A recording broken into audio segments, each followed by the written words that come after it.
No comment. కొన్ని మేము చెప్పలేము స్వామి. అట్లా కదమ్మా, అట్లా కాదు కొన్ని. ఇప్పుడు కొంతమంది పెట్టుబడులు పెట్టడానికి ఆంధ్ర రాష్ట్రాన్ని ఇవాల్యుయేట్ చేస్తున్నాం. మేము నాన్ డిస్క్లోజర్ అగ్రిమెంట్స్ సైన్ చేసాం, ఎన్డీఏ సైన్ చేసాం. సో ఆ కంపెనీల పేర్లు ఏంటి వాళ్ళని నేను డిస్క్లోజ్ చేయకూడదు, మీరు మా వెనకాల రాకూడదు. కొంచెం అనౌన్స్మెంట్ చేస్తాను, టైం వచ్చినప్పుడు అనౌన్స్మెంట్స్ చేస్తాను. అంటే హెచ్ఎస్బీసీ కానీ ఐబీఎం లాంటి కంపెనీలు ఇప్పటికి వెళ్ళిపోవడం జరిగింది, వాళ్ళతో మళ్ళీ చర్చించండి, రప్పించడం కానీ కొత్త కంపెనీల మీద ఫోకస్ కానీ. ఆల్రెడీ మీరు చూస్తే గత 5 సంవత్సరాలు ఒక విధ్వంసం జరిగింది. ఎకనామిక్ డెవలప్మెంట్ బోర్డు లాంటి సంస్థని నిర్వీర్యం చేశారు.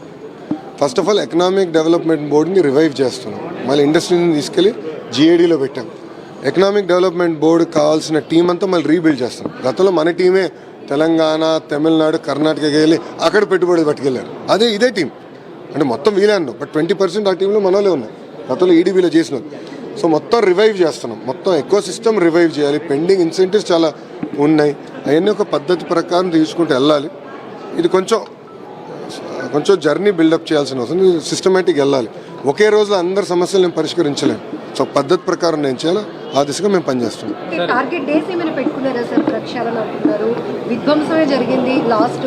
మీరు చూస్తే గత 100 రోజులు అనే కార్యక్రమాలు ఆల్రెడీ చేసాం కదా. గతంలో ఐటీ మంత్రి గారు ఎప్పుడు ఐటీ కంపెనీలతో విశాఖపట్నంలో సమావేశం ఏర్పాటు చేసుకోవాలి 5 సంవత్సరాల్లో. వాళ్ళతో ఎప్పుడు మాట్లాడాల, అది నేను చెప్తాను కదా, వాళ్ళే చెప్పారు, ఆన్ రికార్డ్ చెప్పారు. అండ్ ఐ థింక్ ఐటీ మంత్రి గారు ఈ ఊరే అనుకుంటా, అంటే ముందల మంత్రి గారు వేరే నెల్లూరు జిల్లా, పాపం చనిపోయిన తర్వాత మన ప్రాంతానికి చెందిన ఒక వ్యక్తి ఐటీ మంత్రి అయ్యారు. ఆయన కోడిగుడ్ల గురించి మాట్లాడాడు తప్ప ఈనాడు ఐటీ గురించి, పెట్టుబడుల గురించి ఏం మాట్లాడాల. మేము ఒక ఫోకస్డ్కి వెళ్తున్నాం. సో ఫస్ట్ 100 days ఉన్న ప్రాబ్లమ్స్ మనం రిజాల్వ్ చేసుకోవాలి. ఇప్పుడు మీరే చూస్తారు, టాటా సన్స్ చైర్మన్ చంద్ర గారు వచ్చారు. గతంలో ఇప్పుడు వచ్చాడా ముఖ్యమంత్రి గారిని కలిసి? ఆయన వచ్చి ఆంధ్ర రాష్ట్రానికి పెట్టుబడులు ఎట్లా అట్రాక్ట్ చేయాలని దానిపైన ఒక టాస్క్ ఫోర్స్ వేస్తున్నామంటే ఆయన వైస్ చైర్పర్సన్గా ఉంటానని చెప్పారు. అంటే ముఖ్యమంత్రి గారు చైర్పర్సన్గా, చంద్ర గారు లాంటి వ్యక్తి వైస్ చైర్పర్సన్గా ఉంటారు. మీరు ఇప్పుడు చూడండి ఎంత యాక్టివిటీ మొదలైన వైజాగ్. కనీసం వైజాగ్ గురించి అందరూ మాడుకుంటున్నారు, ఆంధ్ర రాష్ట్రం గురించి అందరూ మాడుకుంటున్నారు. గతంలో ఎవరు మాట్లాడేవారు కాదు, ఎవరు వచ్చేవారు కాదు, ముఖ్యమంత్రి గారు ఇంటి బయటకు వచ్చేవారు కాదు. అనేక సమస్యలు ఉండేవి. ఇప్పుడు చూస్తే ముఖ్యమంత్రి గారు బాగా జరుగుతున్నారు, మంత్రులందరూ పరిగెత్తిస్తున్నారు. పారిశ్రామికవేత్తలు కూడా ఇప్పుడు రాని విధంగా ఇప్పుడు మళ్ళీ ఆంధ్ర రాష్ట్రానికి వస్తున్నారు. భోగాపురం ఎయిర్పోర్ట్ గురించి ఆల్రెడీ ముఖ్యమంత్రి గారు 2-3 సార్లు సమీక్ష చేశారు.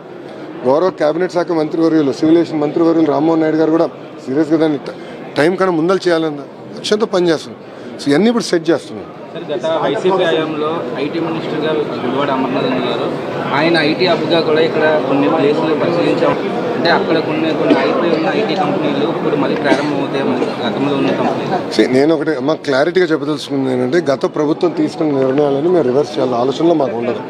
ఎందుకంటే కొన్ని 2-3 ఉదాహరణలు చెప్తా. దానికి రివర్స్ టెండరింగ్ అని రివర్స్ డ్రైవింగ్ చేశాడు గత ముఖ్యమంత్రి. దాంతో ఏమైంది, బుడమేరు బ్రిడ్జ్ కొట్టేసింది. బుడమేరులో బ్రిడ్జ్ జరిగింది.